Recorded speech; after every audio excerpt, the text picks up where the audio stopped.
আমার ভাই মরল কেন? আমার ভাই মরল কেন? প্রশাসন জবাব দে।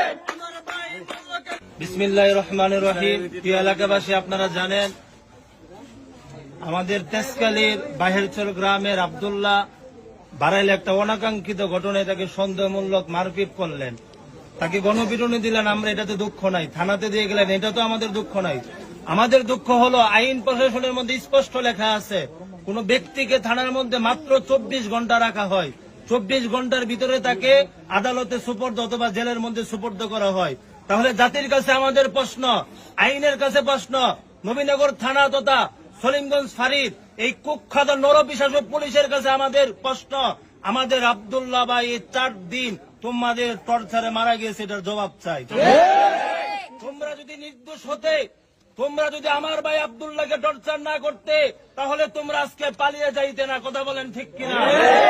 তোমরা আজকে পালিয়ে গিয়েছো, এর মানে তোমরা আমাদের ভাই আব্দুল্লাহকে একটা ফেসিবাদ স্বৈরাচারীর মতো তোমরা আমাদের ভাই আব্দুল্লাহকে অত্যাচার করেছো। আমাদের আব্দুল্লাহ ভাই আজকে চলে গিয়েছে, চোরের বিচার অবশ্যই হবে, সেটা ইসলামিক আইনে হোক, রাষ্ট্র আইনে হোক, কোন আইনে আছে থানার ভিতরে 4 দিন রেখে একজন নিরহ মানুষকে হত্যা করে এটা জাতি জানতে চায়। পুলিশ ফাঁড়ির যিনি কর্মকর্তা আছে, আমরা তাকে 72 ঘন্টার সময় দিতে চাই।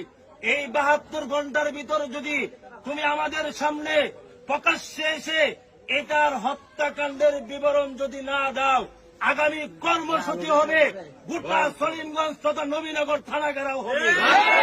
কাঞ্চরামপুরের মানুষ কারো কাছে মাথা নত করবে না, তেজকালীর মানুষ কারো কাছে মাথা নত করবে না। প্রয়োজন হয় রক্ত দিব, জীবন দিব, আমাদের ভাইয়ের হত্যাকাণ্ডের বিচার আমরা পরিষ্কার ভাবে আদায় করে ছাড়বো ইনশাআল্লাহ। আমার ভাই মরল কেন? প্রশাসন জবাব দেয়। আমার ভাই মরল কেন? প্রশাসন জবাব দেয়। প্রশাসন জবাব দে। আমার ভাই মরল কেন? প্রশাসন